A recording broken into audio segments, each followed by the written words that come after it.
오늘 말씀의 제목을 한번 따라 하시겠습니까? 이 터는 곧 예수 그리스도시라.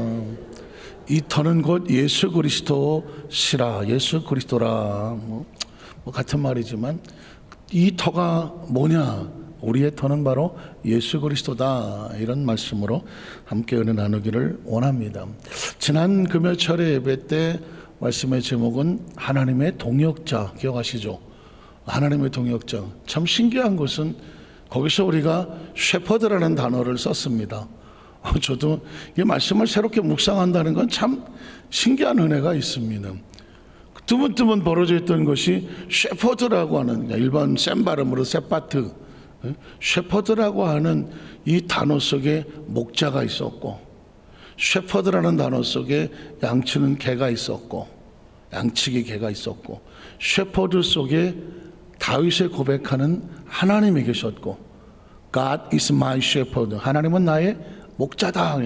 여호와는 나의 목자시니 찬송도 많이 하지 않았습니까? 이 이야기는 뭐냐면 다윗이 자신도 목동이었잖아요. 자기도 셰퍼드였습니다. 자신의 양을 사자나 곰이나 늑대가 물어갔을 때 그 짐승이니까 아가리를 찢어서 내 양을 찾아왔다. 그 모습처럼 하나님이 나라고 하는 존재를 여기까지 그 많은 고비 가운데 건져내심을 보는 걸 보니까 문득 다윗이 노년에 고백한 것이 뭐냐? 하나님은 나의 셰퍼드였다. 목자였습니다. 그래서 내게 부족함이 없습니다. 한 거거든요. 하나님은 자신을 우리에게 셰퍼드, 목자로 고백하게 하셨습니다. 예수님도 마찬가지 아닙니까? 그러다가 보니까 뚫리는 거죠. 예수님은 굿 셰퍼드, 선한 목자라고 그러지 않습니까? 결국 하나님의 관심은 저와 여러분이에요. 저와 여러분입니다. 그러고 보면 우주가 아무리 넓고 밤하늘의 별들이 뭐 어쩌고 저쩌고 할지라도 생명이 없으면 우주는 무슨 의미가 있습니까? 밤하늘의 별은 무슨 의미가 있습니까? 오 솔레미오, 태양은 무슨 의미가 있습니까? 저 푸른 초원은 무슨 의미가 있습니까? 이 땅에 생명이 없는데, 하나님의 형상과 모양을 닮은 생명이 없는 우주는 텅 빈 공간이고, 제 아무리 아름다운 낙원이라고 할지라도 생명이 없으면 공허한 것이죠. 가만히 보면 하나님의 모든 관심은 이 우주 안에서죠. 창조해 놓고 이 창조 안에 창조주의 관심은 뭐냐면 하나님의 형상과 모양을 닮은 하나님의 자녀들에게 있는 겁니다. 적어도 이런 프라이드와 정체성을 가지고 있어야 되는 게, 하나님은 자기 백성을 위해, 자기 양을 위해 하나님은 스스로 목자 되기를 선택하셨고, 그리고 하나님께서 선택해 보내셨던 선지자들, 제사장들, 주의 종들을 나의 목자라고 해서 그들을 하나님이 동역자로, 목자로 보냈고, 예수님은 하나님의 세상을 이처럼 사랑하셔서 뭐 하셨나? 좋은 목자를 우리에게 보내주셨습니다. 양을 돌봐라, 양을 보호해라, 옳은 길로 인도해라. 예수님은 나는 양들을 위해서 내 목숨을 버리노라, 선한 목자라는 것입니다. 그 목자가 승천하면서 뭐 하시겠습니까? 보혜사가 그래서 오실 수밖에 없는 거더라고요. 하나님이 보호하셨던, 목자들을 보내셨던, 예수님이 친히 사역하셨던, 예수님이 승천하시면서 너희에게 또 다른 보혜사, 보호하고 은혜를 베풀어 케어한다고 하죠. 돌보아주고, 그리고 옳은 진리로 인도해주는 그 보혜사, 다른 말로 말하면 셰퍼드죠. 셰퍼드더라고. 교회를 섬기고 양떼를 돌보고 나갈 수 있도록 성령님께서 함께 하시겠다는.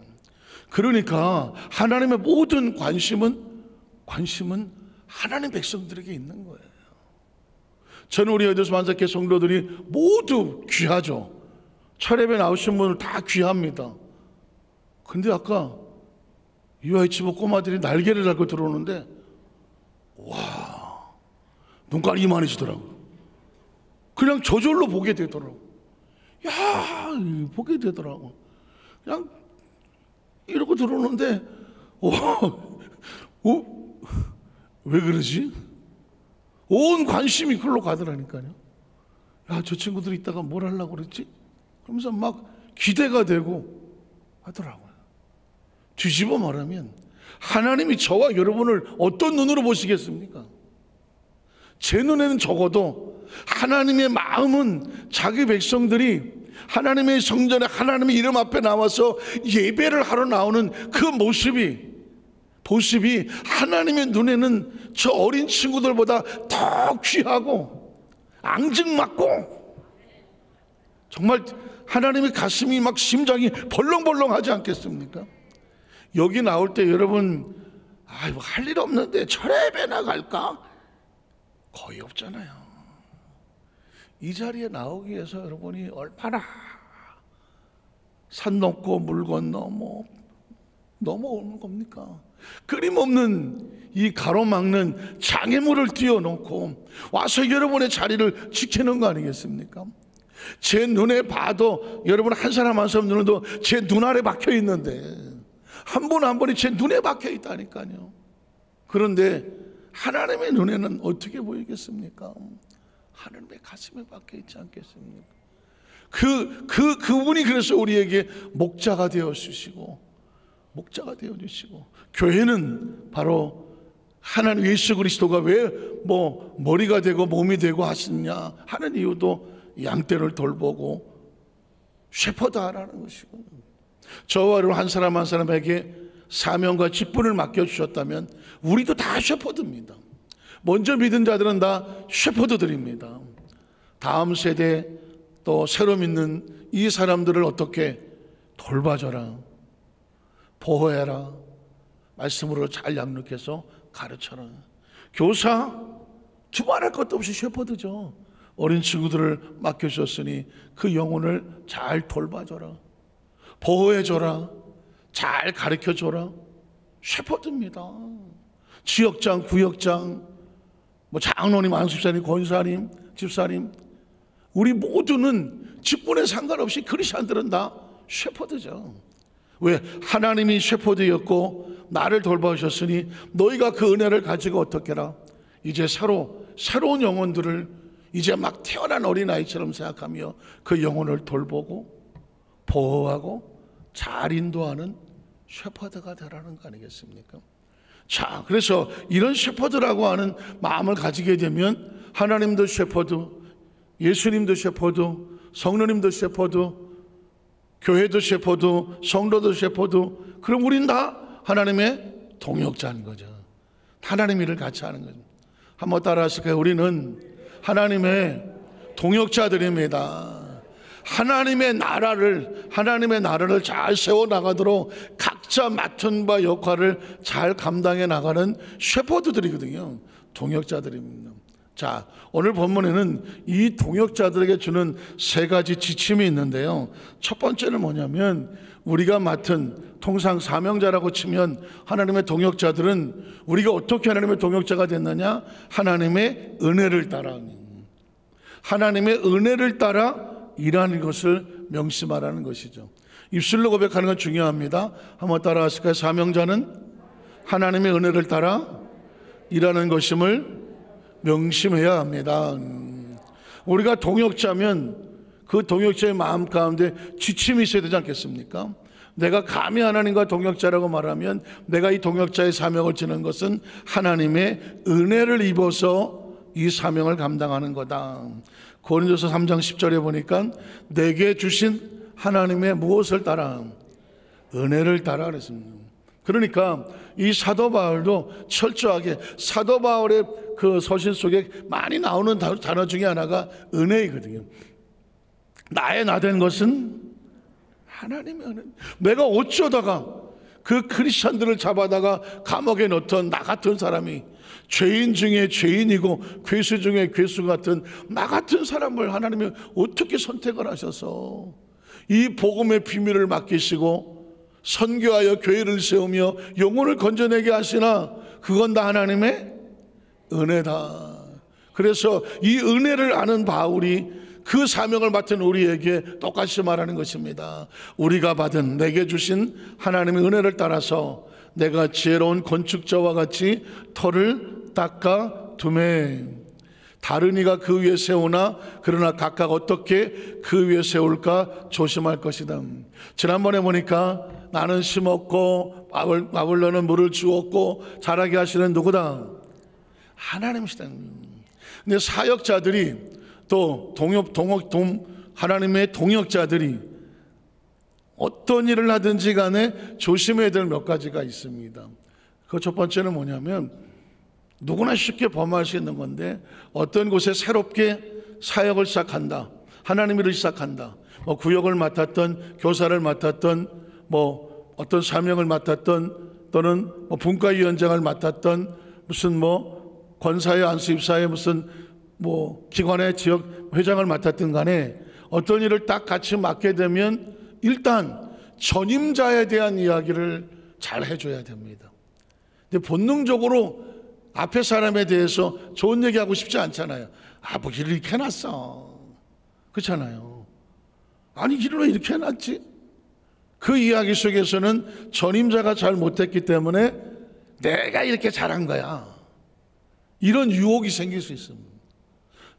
이건 교회 안에 어떤 사람도 마찬가지입니다. 항상 우리가 조심할 거는, 혹시 전임자가 실수가 있고 부족한 적이 있다 할지라도 자신의 입으로 전임자에 대한 평가나 부정적인 이야기는 할 이유가 없다. 왜냐하면 그 얘기 속에는 뭔가 나는 다르고 나는 특별해서 내가 능력이 있어서 이 일을 하는 것 같은 내 모습이 드러나기 때문입니다. 좀 아까 말씀하셨죠. 나의 나된 것은 오직 하나님의 은혜일 뿐이야. 하나님의 은혜로 내가 일을 하는 거지, 그 사람보다 내가 낫지, 내가 나서 일을 하는 거는 아니다. 유혹이 온다는 것이죠. 혹시 또 내가 그 하나님의 동역자에서 그 일을 하다가 다른 일을 맡을 때에 다른 사람이 와서 그 일을 맡게 될 때 퍽이나 잘하겠다, 그런 유혹이 생긴단 말입니다. 사람은 자기가 인정받고 싶잖아요. 자기가 인정을 받고 싶어. 그래서 먼저 찬 사람도 일을 똑바로 안 해나갔고, 내 후임자도 이걸 일을 그렇게 하면 어떡해, 이런 얘기가 드는 거는 가만히 보면 나의 공로 또는 나를 좀 드러내고 싶어하는 인간의 아주 근본적으로 깔려있는 나라고 하는 존재가 비집고 올라와서 하는, 오늘 이 말씀은 거꾸로 이렇게 말하는 것이죠. 나의 나된 것은 오로지 하나님의 은혜이고, 어떤 사람은 심을 것이고 어떤 사람은 물을 줄 것이고, 하나님은 자라게 할 것이니 심는 자가 천하다 할지 말고 물 주는 자가 내가 더 귀하니라 말할 것도 없다. 이 모든 궁극적인 것에 자라게 하시고 영광 받으실 분은 누구다? 하나님이다. 신앙생활하면서 꼭 기억하십시오. 왜 저라고 여러분이라고, 우리가 인간인데 나를 좀 누가 좀 알아줬으면 하는 마음이 왜 없겠어요? 왜 없겠냐고요. 그러나 하나님의 동역자들은 다르다. 하나님의 동역자들은 철저하게 잘 돼도 하나님의 은혜, 진짜 내가 잘해서 잘 돼도 자신의 이름을 높이는 것이 아니라 하나님의 은혜임을 고백할 수 있어야 하나님의 동역자들이다. 두 번째로, 사명자는 오직 예수 그리스도 위에 세워지는 것을 명시 말하는 것입니다. 자, 그 하나님의 은혜의 근거는 뭐냐? 오직 예수 그리스도죠. 그 은혜의 그 근거가 예수 그리스도라는 거죠. 자, 11절에 보면 이 닦아둔 것 외에 터가 있단 말이죠. 건물을 지으려면 이제 터를 닦아야 되잖아요. 이 닦아둔 것 외에 능히 다른 터를 닦아둘 자가 없으니 이 터는 곧 예수 그리스도다. 그러니까 우리의 모든 신앙의 모든 출발은 철저하게 예수 그리스도 십자가에서 내가 다 이루어 놓았다고 했으니, 나의 나된 것은 하나님의 은혜인 것처럼 내가 의로워진 것도 예수님의 십자가를 통하여 의로워졌으니 자신의 의로움을 자랑하지 말아요. 내가 하나님 앞에서 좀 더 거룩하고 경건한 삶을 살아갈 수 있는 그것도 십자가의 은혜와 은총을 덧입은 거니까, 혹시라도 부족하고 아직 성장하지 못하고 여러 가지 실수가 많은 사람을 볼 때 그를 향하여 손가락질하거나 돌을 던질 수 있는 자격이 우리에게 1도 없다. 오직 예수의 십자가의 은혜로 인하여 의인의 칭호를 얻었고 거룩하고 경건한 삶을 살아갈 수 있는 힘을 얻은 것도 예수 그리스도의 은혜다. 예수 그리스도의 은혜로 말미암아 성령의 눈이 떠지고 말씀을 읽으면 깨달아지고 말씀을 들으면 깨달아지고 말씀을 묵상하면 또 깨달아지고 하나님이 아는 지식이 점점 늘어난다고 할지라도 성경을 잘 모르고 또 그런 부족함 있는 사람을 향하여 왜 모르냐, 나만큼 모르냐라고 서로 판단하고 비교할 수 있다 없다? 없다. 나로 눈을 열어 알게 하신 분도 하나님이고 나의 귀를 열어서 듣게 하신 분도 하나님이시고 나로 인하여 말씀에 은혜 받게 하시고 좀 더 신앙생활의 열매를 맺게 하신 분도 하나님이시니 이 모든 터의 기초는 하나님이시니 내가 누구이간데 거기서 자랑하며 나를 높일 수가 있겠느냐. 하나님의 동역자라고 하는 엄청난 타이틀을 우리에게 선포하고 난 다음에 그 타이틀로 인하여 착각하거나 교만하거나 혹시라도 그걸로 다른 사람을 평가하는 비아냥의 도구로 만들지 말아라. 오직 우리의 터는 예수 그리스도 한 분이시다라고 말하는 것입니다. 마지막 세 번째로 사명자는 자신을 위해서 공적을 세우지 않도록 주의하라고 말합니다. 이야기는 지금 그냥 말씀 속에서 계속 나오는 겁니다. 자, 12절을 한번 보겠습니다. 만일 누구든지 금이나 은이나 보석이나 나무나 풀이나 집으로 이 터 위에 세우면 각 사람의 공적이 나타날 것이다. 그러니까 어떤 사람은 금으로, 어떤 사람은 은으로, 어떤 사람은 동으로, 어떤 사람은 나무로, 아니 어떤 사람은 그냥 지푸라기로 각자 열심히 터 위에 나름대로의 열매를 쌓아놓을 거라는 것입니다. 그런데 각자 해놓은 그 공적이 있는데 그 공적이 진짜인가 가짜인가 밝혀질 때가 온다는 것입니다. 그 다음 절은 그래서 이는 불로 나타내고 그 불이 각 사람의 공적이 어떠한 것을 시험할 것이다. 자, 어떤 사람이 금으로 헌신, 하나님의 나라에 금으로 헌신을 했어. 모든 사람이 볼만해도 야, 저 정도 할 수 있을까? 그런데 나중에 보니까 내가 말이야 금으로 봉사한 사람이야. 만약에 한다면 금으로 봉사해놓고 내가 금으로 봉사한 사람이야 라고 자신의 이름을 자신의 공적으로 높인다면 그건 진짜가 아닐 수도 있다. 그 불로 태웠을 때 오직 하나님의 은혜로 인하여 드려진 공적만 남고 자신의 공적을 위해서 헌신하고 드러내려고 했었던 것은 죄송하지만 하나님의 심판이 왔을 때 태워져 없어져 간다는. 간혹 가다가 그래서는 안 되겠지만 그 전에 제 목회 사역 속에도 보면 교회 앞에 대형 간판을 딱 만들어 놨어요. 제가 가기 전에 만들어 있더라고요. 그런데 나중에 알고 보니까는 그 간판을 내가 했기 때문에 나는 장로를 시켜주겠지 그랬다는 거예요.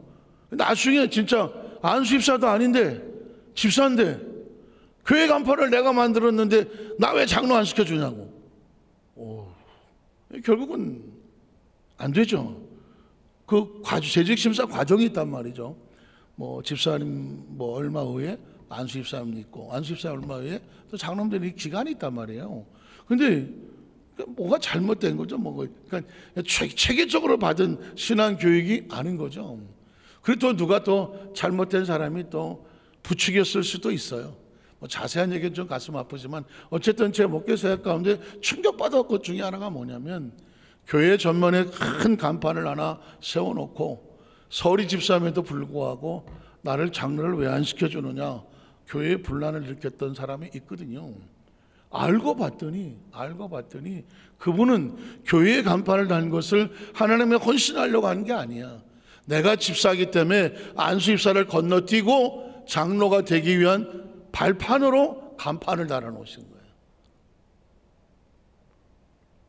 그러니까 그 건판을 볼 때마다 저거 누가 다른 거야? 내가 다른 거야.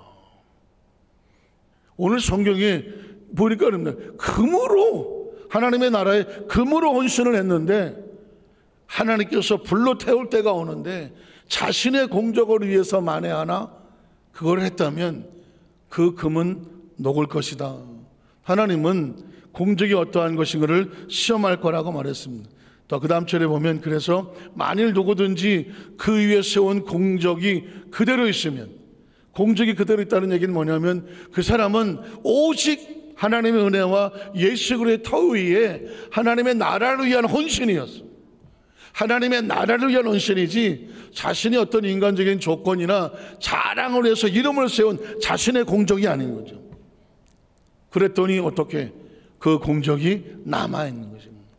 공적이 남아있다면 그 사람은 상을 받고 라고 말하거든요.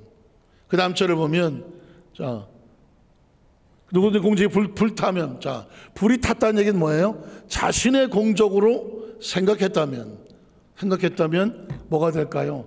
해를 받으리니.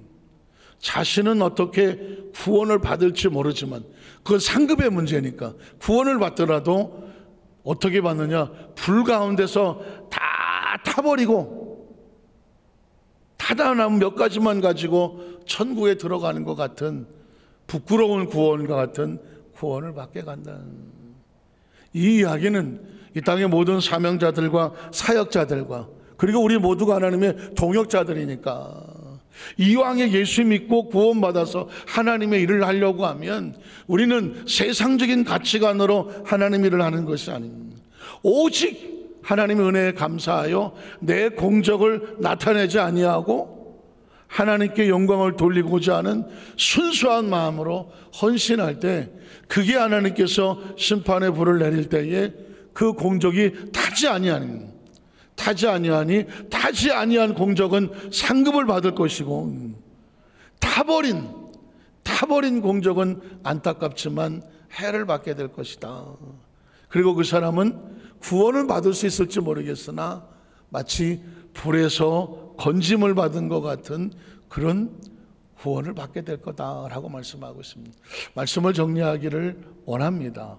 이건 예수를 믿고 처음 신앙생활하는 사람들에게도 필요할 수도 있겠지만, 오늘 우리가 이 땅에서 신앙생활을 10년, 20년 또는 수십 년 신앙생활하고 교회 사명자와 직분자로 삶을 살아갈 때에 혹시라도